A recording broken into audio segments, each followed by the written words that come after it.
My name is Yuko Masaki, and my partner is Emma Gilmore, and today we're going to be talking about grapes for about 5 minutes.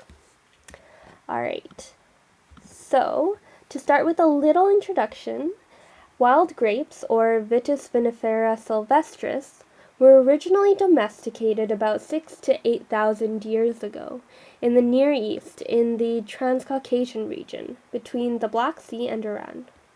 These grapes soon spread westwards to the Mediterranean. Grapes were most likely domesticated for use as a food resource, as well as for wine. As we learned last class, grapes follow the fruit tree pathway with reproduction through layering, a type of vegetative propagation. Through domestication, berry size and sugar content changed. Also, wild grapes are dioecious, meaning that there are separate male and female plants.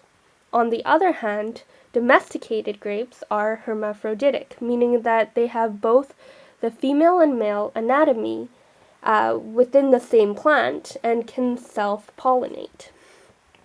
In terms of archaeological evidence of winemaking, this can be seen in iconography or art, texts, artifacts such as wine jars, and organic materials such as grape seeds, vines, and wine remains. I have noted 2 sites here where Neolithic jars were found to have tartaric acid, which is found in grapes. Haji Firuz Tepe in Iran and Shulaveris Gora and Gadatrili Gora in Georgia. The photos on the right are of Neolithic wine jars from a site in Georgia. Alright, and I'll pass it on to Emma.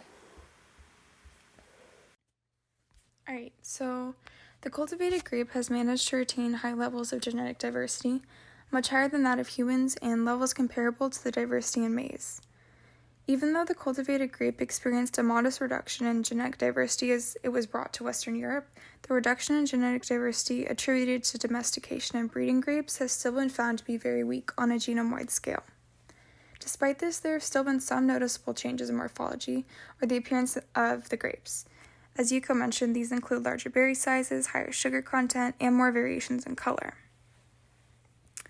Thousands of grape cultivars today have been generated through vegetative propagation, which is an asexual method of plant reproduction where a new plant grows from the fragment of a parent plant or a specialized reproductive structure.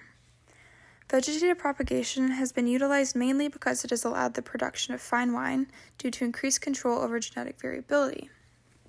However, this has also led to numerous genetically identical copies of grapes, and has played a big part in the worldwide grape industry being dominated by cultivars that share extensive co-ancestry.